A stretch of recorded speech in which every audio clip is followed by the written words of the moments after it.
there are people out there who are resolutely, I don't want him ever playing for United again. I'm not saying that. I'm just saying right here, right now, I'm not comfortable with it. It turns my stomach. And I probably haven't delved deeply into why it turns my stomach, and it probably isn't appropriate to talk about it on a show like this. Suffice to say, I'm not comfortable with it. That's my stance at the moment. So people can misinterpret me, they can misquote me, they can take my tweets out of context. I am not comfortable with Mason Greenwood returning to Manchester United's first team squad. And if the players are, and Ten Hag is, couldn't give a shit. Don't know you, never met you, not sat down and spoken to you. You're football people. Your morals might be in the mud. I don't know. You might be the nicest people in the world. I don't know. I will not be influenced by a manager or a set of players because I've met a lot of past ones and they're great people. I want them to perform on the football pitch. I can form my own opinion, not comfortable with it.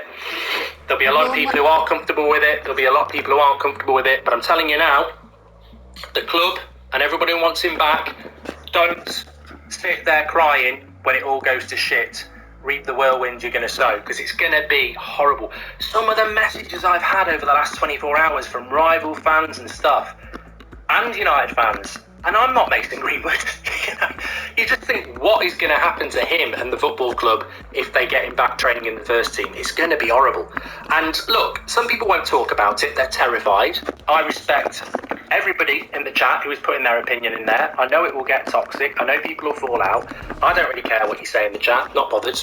If you want him playing up front instead of Rasmus Højlund, that's up to you. If you want him never to play football again, that's up to you. You've got your reasons. It's absolutely fine.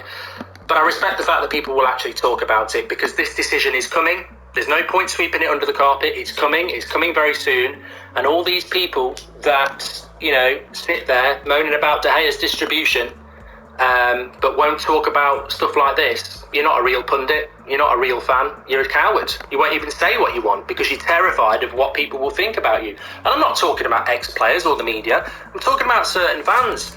You can't have an opinion on one thing and then decide not to have an opinion on something else. You can't be gobby about David De Gea's distribution and then not talk about whether you want Greenwood back in the team, or not talk about whether you want a gym or guitar. That's cowardly. That's not proper opinion. Real opinion from real fans is the ability to say, this impacts my football club, this is my opinion on it.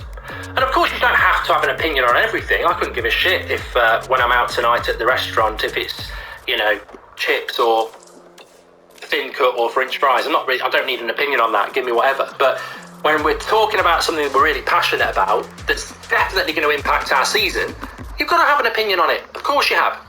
EL says, hi, I'm from Australia. First